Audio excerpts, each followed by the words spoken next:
जय महादेव।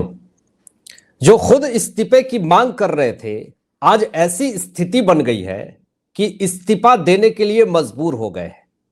संजय राउत ने भारत के गृह मंत्री अमित शाह जी को लेकर के एक ऐसा बेतुका स्टेटमेंट दे दिया। 140 करोड़ की जनता की सेंटिमेंट ऑपरेशन सिंदूर से जुड़ा हुआ था और उस मामले में संजय राउत ने ऐसा घटिया स्टेटमेंट दे दिया। वो वीडियो भी आपको दिखाएंगे और किस रीजन से इस्तीफा मांगा अमित शाह जी से और क्यों मजबूर हो गए हैं खुद संजय राउत इस्तीफा देने को। इन्हीं तमाम विषयों पे बात करेंगे। लेकिन मुझे ऐसा लगता है कि संजय राउत की पार्टी ने संजय राउत को ऐसा चाबी दे दिया है और चाबी दे करके उनके पार्टी के नेता वो चाबी भूल गए हैं और इसीलिए तो संजय राउत हमेशा बक बक करते रहते हैं और तोते की तरह टर टर करते रहते हैं। लेकिन जो बड़ी इंपॉर्टेंट बात मैं आपको बता रहा हूं, जो वीडियो बड़ी तेजी से वायरल हो रही है, पहले तो आपको वो वीडियो देखना चाहिए, फिर इस विषय में आगे बताएंगे क्या खबर। मैंने कहा ऑपरेशन सिंदूर ये एक फेलियर ऑपरेशन है सबसे पहले, लेकिन in the interest of nation हम अपोजिशन वाले उसके ऊपर ज्यादा बात नहीं करना चाहते। दूसरी बात यह है कि ऑपरेशन सिंदूर करने की जरूरत क्यों पड़ी है, इसलिए कि पहलगांव में 26 हमारी माता भगिनी का सिंदूर उजाड़ दिया आतंकवादियों ने। संजय राउत ने ऑपरेशन सिंदूर को फेल्योर बता दिया है। वो ऑपरेशन सिंदूर जिस ऑपरेशन से पूरे पाकिस्तान को हमने तहस नहस कर दिया, उसको उसकी औकात दिखा दी। 11 से 12 एयरबेस तहस नहस कर दिए, 9 आतंकी ठिकाने उड़ा दिए। उस ऑपरेशन को, ऑपरेशन सिंदूर को संजय राउत ने फेल्योर ऑपरेशन बता दिया। 140 करोड़ की जनता के सेंटिमेंट के ऊपर बुलडोजर चला दिया संजय राउत ने। और किस तरीके से संजय राउत ने डिमांड करी है अमित शाह जी से इस्तीफे की। दोस्तों, अब जो इस्तीफे की डिमांड करी अमित शाह जी से, यह बड़ी गलती कर दी संजय राउत ने। बड़ी फजीहत हो रही है इनकी और खुद ये बड़ी मुसीबत में फंस गए हैं।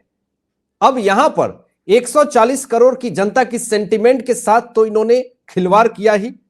लोगों का सेंटिमेंट ऑपरेशन सिंदूर से जुड़ा हुआ था, उसको फेल्योर बता करके 140 करोड़ की जनता अब संजय राउत के खिलाफ हो गई है।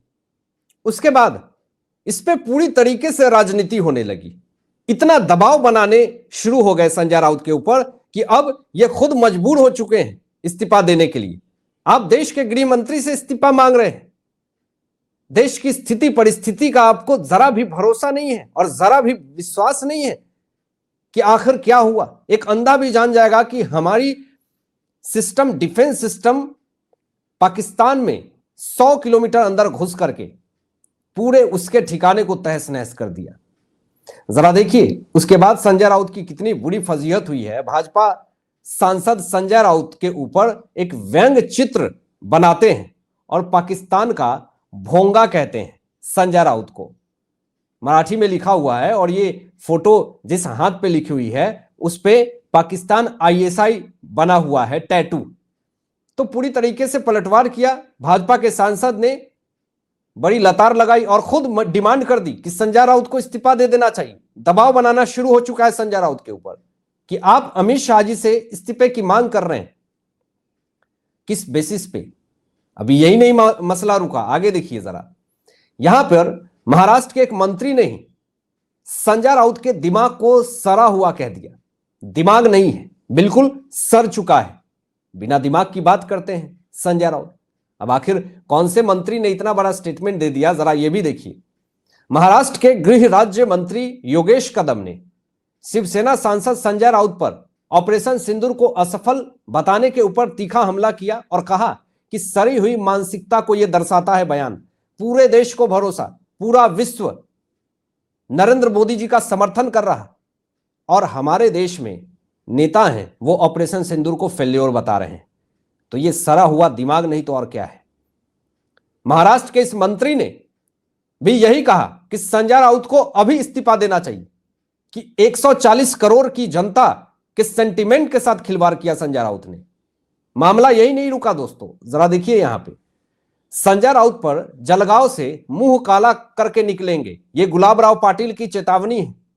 गुलाब राव पाटिल ने बड़ी बुरी तरीके से संजय राउत को खरी खोटी सुनाई कि जलगांव से इतना गंदे तरीके से इनको निकाला जाएगा। ऑपरेशन सिंदूर को फेल्योर बता करके ये बुरी तरीके से फंस गए हैं। गुलाब राव पाटिल ने भी इस्तीफे की मांग कर दी। हर कोई अब दबाव बना रहा संजय राउत के ऊपर, और अब यही कहा जा रहा कि क्या अब संजय राउत ऑपरेशन सिंदूर को फेल्योर बता करके इस्तीफा देने के लिए मजबूर हो जाएंगे? क्या इस्तीफा देना पड़ेगा? अब यही चीजें चारों तरफ जो है वो गूंज रही है। दोस्तों, भारत की अर्थव्यवस्था रॉकेट की तरह तेजी से आगे बढ़ रही है। पूरे देश को आत्मविश्वास है और गर्व है कि हमारा देश इतनी तेजी से आगे बढ़ रहा है। $4 ट्रिलियन की अर्थव्यवस्था हो गई, जीडीपी बूम कर रही है। ऐसे हालात में अब कौन समझाए संजय राउत को? स्टेटमेंट दे रहे हैं कि आप किस आधार पर दावा कर रहे हैं कि भारत के चौथी सबसे बड़ी अर्थव्यवस्था के ऊपर सवाल खड़े कर दिए संजय राउत ने। लोगों ने इस पे भी बड़ी क्लास लगाई संजय राउत की कि भाई इसको दिक्कत क्या है, ये हर बार क्यों सामने आ जाता है?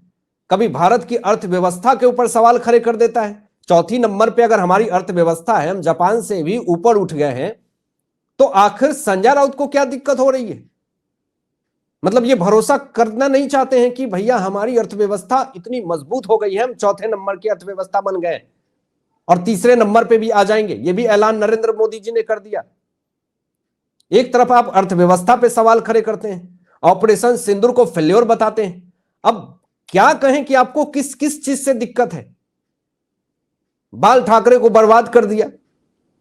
अगर बेटा उद्धव ठाकरे को बाल ठाकरे शिक्षित रखते तो इस चापलूस की जरूरत नहीं पड़ती। दोस्तों, अमित शाह जी से आप इस्तीफे की मांग कर रहे हैं, सीएए लागू कर दिया, एनआरसी लागू कर दिया, आर्टिकल 370 हटा दिए, राम मंदिर बनवा दिए, महिला आरक्षण बिल लाया, $4 ट्रिलियन की जीडीपी बना दी, और आप एक भारत के गृह मंत्री अमित शाह जी से इस्तीफे की मांग कर रहे हैं।